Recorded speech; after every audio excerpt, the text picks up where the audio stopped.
Il est 19 heures. Merci de votre fidélité. Voici les titres de votre journal. Un prof de la Cité du Nord a été convoqué par sa hiérarchie pour avoir porté un gilet jaune dans l'exercice de ses fonctions. L'affaire fait grand bruit au vice-rectorat.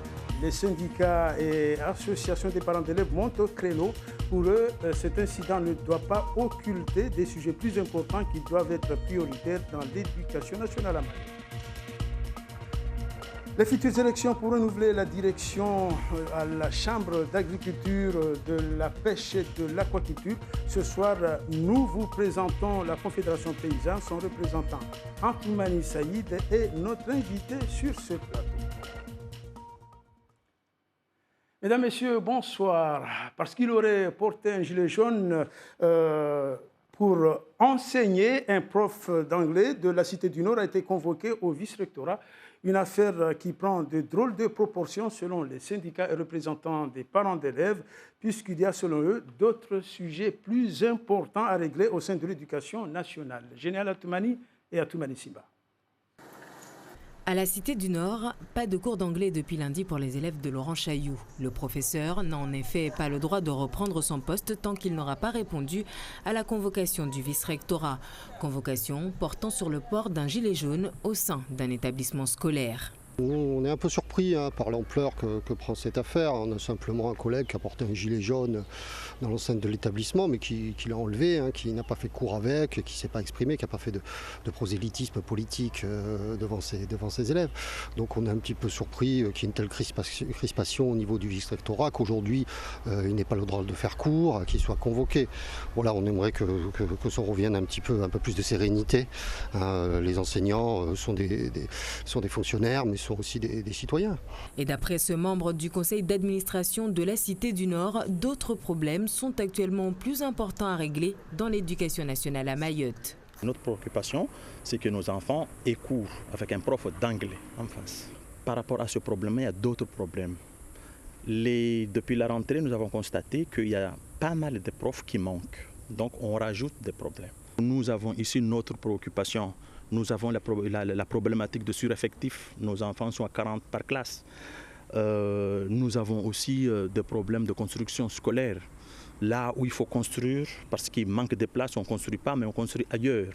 Une chose est sûre, l'enseignant n'est pas encore remplacé et une question se pose. Son activité soutenue sur les réseaux sociaux lui aurait-elle porté préjudice? Le vice-rectorat ne fera en tout cas pas ce jour de commentaires sur le cas Chailloux. Nous vous proposons maintenant une longue page consacrée à la CAPAM, la Chambre d'agriculture, de la pêche et de l'aquaculture de Mayotte. Le renouvellement de ses membres aura lieu dans moins de 3 semaines. Les tractations vont bon train pour les différentes listes engagées dans ce processus électoral. L'occasion pour nous ce soir de faire l'état des lieux de cette importante institution. Seyd Hachim, Yousfa Medmatoir et Andra Kotondavola. Après l'élection de 2013, l'équipe de la Chambre d'agriculture, de la pêche et de l'aquaculture de Mayotte a vécu des bonnes et sombres années. La CAPAM a cumulé des déficits financiers en 2015 et 2016 de l'ordre de 800 000 à 1 million d'euros. Depuis, elle se retrouve sous tutelle renforcée. Suite au diagnostic qui avait été fait en 2016, on devait mettre en place, je dirais, à la fois un contrat d'objectifs et de performance, comme il s'en fait dans toutes les chambres d'agriculture des départements d'outre-mer, et on devait aussi, compte tenu de la situation financière dégradée, mettre en place un plan de redressement de la CAPAM. Or, en gros, les élus ont eu beaucoup de mal à accepter, je dirais, cette notion de mettre en place un plan de redressement et, je dirais, de quelque part concentrer les activités sur l'essentiel pour permettre de repartir sur des bases financières saines. Un refus d'un premier plan de redressement ayant entraîné une forte dégradation de la CAPAM. Aujourd'hui, les futurs élus auront du blé à moudre pour redresser les comptes de la CAPAM. Il est prévu que très rapidement, on puisse mettre en place une mission importante d'appui qui viennent de métropole pour tracer les voies de ce redressement avec les nouveaux élus. Puisque l'idée, c'est vraiment d'arriver à un projet qui soit partagé entre les nouveaux élus de la CAPAM, l'État et le conseil départemental qui appuie également de manière importante financièrement la CAPAM, et qu'on se mette ensemble d'accord sur un projet, quelle structure, pourquoi faire, avec quel type d'équipe. En résumé, une bonne gestion budgétaire pour équilibrer les comptes financiers et fixer les nouvelles actions prioritaires pour redresser la CAPAM. L'élection des membres de la Chambre d'agriculture, de la pêche et de l'aquaculture de Mayotte est prévue le 31 janvier prochain. Et à propos de ces élections à la CAPAM, la liste Tanafouya Ndima demande l'annulation. En ce sens, elle a saisi officiellement le tribunal administratif. Tanafouya Ndima estime en effet qu'il y a de nombreuses irrégularités au sein de la commission d'organisation, avec notamment, selon ses membres, une intention délibérée d'écarter leur liste dans ce processus électoral. On écoute Mohamedi Antoine, mandataire de la liste Tanafouya Ndima, au micro de Youssouf Ahmed Matoire et Andra Kololavola. J'ai déposé un premier recours le 31 décembre pour une liste qui d'une liste qui n'est pas conforme par rapport à la réglementation. J'estime, nous, qu'elle n'est pas conforme à la réglementation parce que cette liste-là a utilisé une association de loi 1901 qui a des adhérents d'obédience syndicale différents, qu'on a utilisé à ces fins. Donc, un syndicat ne peut pas s'arroger les adhérents d'une association ou que l'ensemble des agriculteurs de différentes zones. Le deuxième recours qu'on a déposé, c'est par rapport au manquement, c'est-à-dire de matériel électoral. Nous, on a effectivement fait la commande chez Imprima. 1067 bulletins, ils y sont livrés. Ils y sont. Par contre, la profession de foi, 1067, il n'y a pas. Or, sur le bon de livraison signé par l'agent de la préfecture le 8 janvier, la quantité elle est là. Ils sont passés les personnes de foi. Ce que je trouve, je dis aujourd'hui, que la neutralité de cette élection-là, pour moi, j'estime qu'elle est entachée d'irrégularité, parce qu'il se trouve qu'un agent de la Chambre qui est à la fois électeur à cette élection-là, a la possibilité de manipuler ces matériaux électoraux, ces matériaux. Donc pour moi, j'estime que la neutralité de l'élection, elle est entachée d'irrégularité. Et dans cette bataille pour les élections à la CAPAM, ce jeudi, nous vous présentons la liste de la Confédération paysanne. Son chef de file, Antoumani Saïd, pépiniériste de profession. Il est attendu sur plusieurs dossiers, notamment l'eau et le foncier. Avant de nous entretenir avec lui sur ce plateau, voyons ce reportage tourné ce matin avec les agriculteurs adhérents aux idées de la Confédération paysanne, Yasmine Jafar et Farouk Seli. À 42 ans, Saïd Antoumani porte toute la misère des éleveurs et agriculteurs de sa liste. La Confédération paysanne saura-t-elle répondre aux nombreuses attentes? Pour être agriculteur à Mayotte, il faut s'armer de patience, d'espoir et surtout de courage. C'est à la force de ses bras, avec comme seul outil son chombo, que Moussa Saïd travaille la terre. 19 ans depuis que ce père de famille s'est lancé dans l'agriculture, un dur labeur qui ne paye pas. Il n'y a rien de changement du tout. Seulement les voleurs qui gagnent, mais nous, non, on ne gagne rien. Je vous dis la vérité. Je cultive du riz, du maïs et des bananes. Ce n'est pas facile, mais c'est l'habitude. Je ne peux pas arrêter, c'est toute ma vie. Ici, c'est loin. L'accès est difficile. Il n'y a pas d'eau, pas de route. Abdallah Djanfar ne perd pas espoir. Il se tourne désormais vers son candidat, Saïd Antoumani.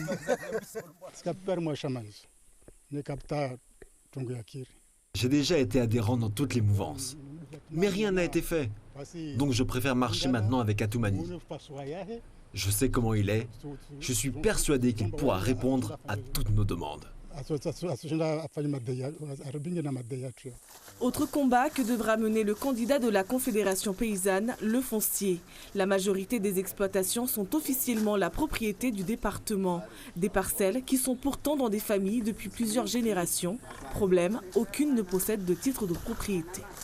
On n'a pas de titre, on n'a pas d'aide. Si on veut des aides, on dit pas, on n'a pas de titre. Vous pouvez pas trouver des aides. Donc vous pensez que Antoumani va changer les choses? On pense, mais on peut rester ensemble pour discuter tout ça. On peut trouver des moyens pour aller. Siégée à la CAPAM, l'ambition de 6 mouvances, la Confédération paysanne menée par Saïd Antoumani pourra-t-elle convaincre?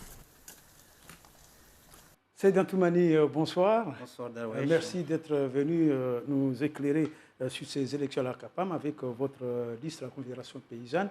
Tout juste pour commencer, un petit mot sur la position actuelle de la liste Tana Fuyandima qui demande l'annulation pure et simple de ces élections.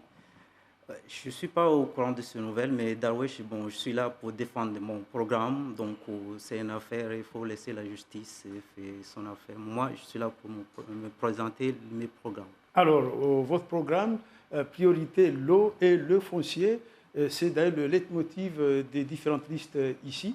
On dirait que si à entendre ou à regarder les différentes professions de foi, comme si toutes ces différentes listes se focalisent sur le même objectif, l'eau et le foncier. Exactement, l'eau, c'est vraiment, on ne peut pas avancer dans l'agriculture sans avoir de l'eau sur l'exploitation. Nous, on a l'idée de récupération d'eau de pluie. Là, c'est la saison. On peut récupérer l'eau cette saison-là et réutiliser pendant la saison sèche. Donc là, en ce moment, on a un programme que nous, moi et mon équipe, va mettre en place, que la prochaine année à venir, il faut qu'on ait une retenue dédiée à l'eau pour les agriculteurs. Oui, mais ce ne sont que des retenues collinaires et c'est périodique. Est-ce que vous pensez que dans cette option-là, vous arriverez vraiment à réguler l'irrigation de l'agriculture ici à Mayotte? D'accord. Il y a déjà un programme avec le SIAM, mais nous, ce qu'on évite, c'est qu'il y a des factures sur les agriculteurs. Donc, ça va augmenter aussi les charges sur les agriculteurs. Donc, nous, on a pensé que l'eau, les récupérations d'eau, c'est du don, c'est 0 €. Et si on arrive à mettre ça, on peut faire bénéficier les agriculteurs en eau pendant la saison sèche.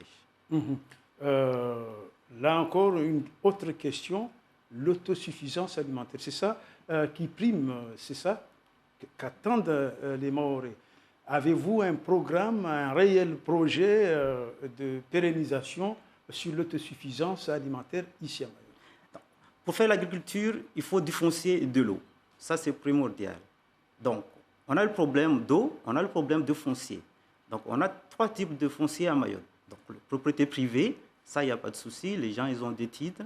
Mais il y a le terrain, le foncier pour la collectivité. Donc, beaucoup des agriculteurs ont du mal à accéder parce qu'ils demandent la régularisation de ce foncier-là. On a aussi le foncier appartenant aux États, à l'État. Donc, c'est tous les bords de la mer qu'on appelle ici les pas géométriques. Mais bon, on ne peut pas faire grand-chose. Le foncier qui nous intéresse en ce moment et qui a beaucoup des agriculteurs installés, c'est le foncier du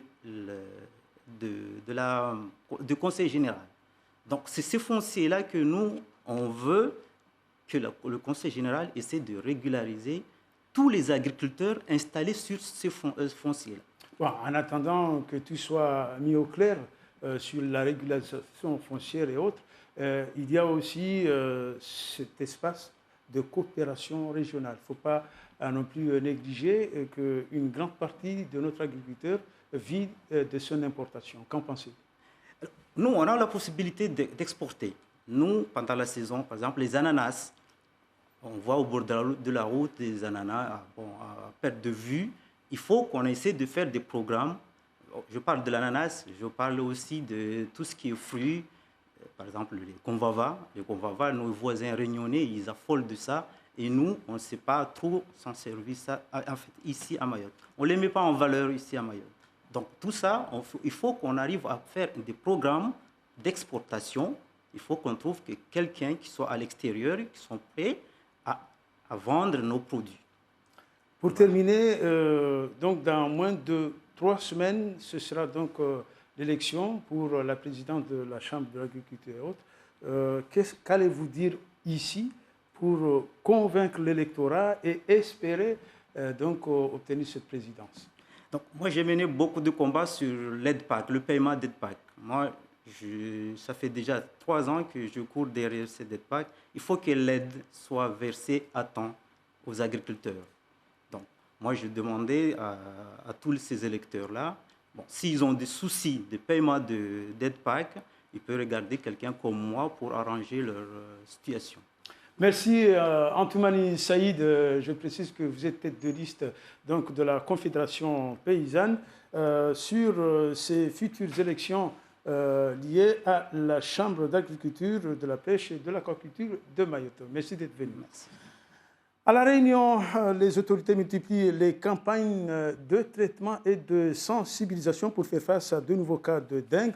Une équipe de sapeurs-pompiers a été même réquisitionnée, notamment sur les hauteurs de Saint-Guy. L'heure est actuellement à la vigilance. Les précisions de nos confrères de Réunion la Première. La dengue sévit toujours. 2 cas de dengue ont été confirmés dans ce cabinet médical, portant le nombre total de cas à 15 à la rivière Saint-Louis. La dengue est provoquée par les piqûres de moustiques. Elle se caractérise par plusieurs symptômes. Avant tout, il y a la fièvre, des douleurs musculaires, des douleurs des articulations. Et on peut retrouver aussi ce qu'on appelle des céphalées, c'est-à-dire mal à la tête. Qui touche plutôt les zones qui sont autour des yeux. Les patients fragiles, les personnes âgées, les femmes enceintes et les nourrissons. Voilà, où là il faut être bien vigilant. Il n'y a pas de traitement spécifique, d'où l'importance de prendre les bons réflexes. Détruire les larves de moustiques. Missionnés par la préfecture depuis le mois de mars dernier, des pompiers se sont transformés en soldats de lutte antivectorielle. 19 d'entre eux sillonnent les rues de la rivière Saint-Louis où le virus frappe. On fait de la prescription du porte-à-porte. En même temps, ça fait de la prévention. Et suite à cette prévention, avec l'accord des gens, on fait de la démoustication préventive. Pour les habitants, cette opération de démoustication rassure. Pour passer un petit peu désinfectant partout pour moustiques. Est-ce que là où les rassurer maintenant pour dire de la Kouanapi? Ben oui, les rassurer. À n'en pas douter, les fortes pluies et la chaleur de ces derniers jours ont été à l'origine d'une prolifération de moustiques, donc du virus. Ils sont redescendus sur terre. Les joueurs du Paris Saint-Germain ont été éliminés hier soir de la Coupe de la Ligue après 5 ans d'investibilité en Coupe nationale. Leur bourreau dans ce coup d'arrêt s'appelle l'En-Avant Guingamp. C'était au Parc des Princes. Le résumé de la rencontre avec nos confrères de France 2. Un PSG assommé, l'En-Avant Guingamp exalté. Invaincus depuis janvier 2014 dans les coupes nationales, les Parisiens quintuples tenants du titre ont été éliminés en l'espace d'une demi-heure. Dans une première période assez timide, le club de la capitale ne s'est procuré quasiment aucune occasion. À la reprise, si le PSG accélère, c'est Guingamp qui a l'occasion de mener au score après une faute de Meunier qui écrase le pied de Ludovic Blas. Marcus Thuram frappe, mais son tir part largement au-dessus des cages parisiennes. Menacé, le PSG va répliquer. Le Brésilien Neymar ouvre le score par une tête à la 63e minute. Mais dans une fin de match mal maîtrisée, le PSG va chuter. Après un pénalty transformé par Mbakoto à la 81e, c'est Marcus Thuram qui, dans le temps additionnel, donne la victoire à Guingamp, réalisant un exploit. Les autres résultats de ces quarts de finale, Lyon éliminé par Strasbourg 2-1, Bordeaux bat Le Havre 1-0 et Monaco l'emporte au tir au but 8-7 face à Rennes. C'est la fin de cette édition dont voici le principal titre. Un prof de la Cité du Nord a été convoqué par sa hiérarchie pour avoir porté un gilet jaune dans l'exercice de ses fonctions. L'affaire fait grand bruit au vice-rectorat. Les syndicats et associations des parents d'élèves montent au créneau. Pour eux, cet incident ne doit pas occulter des sujets plus importants qui doivent être prioritaires dans l'éducation nationale à Mayotte. Dans un court instant, votre journal en maoré. Merci encore une fois de votre fidélité. Passez une agréable soirée en notre compagnie.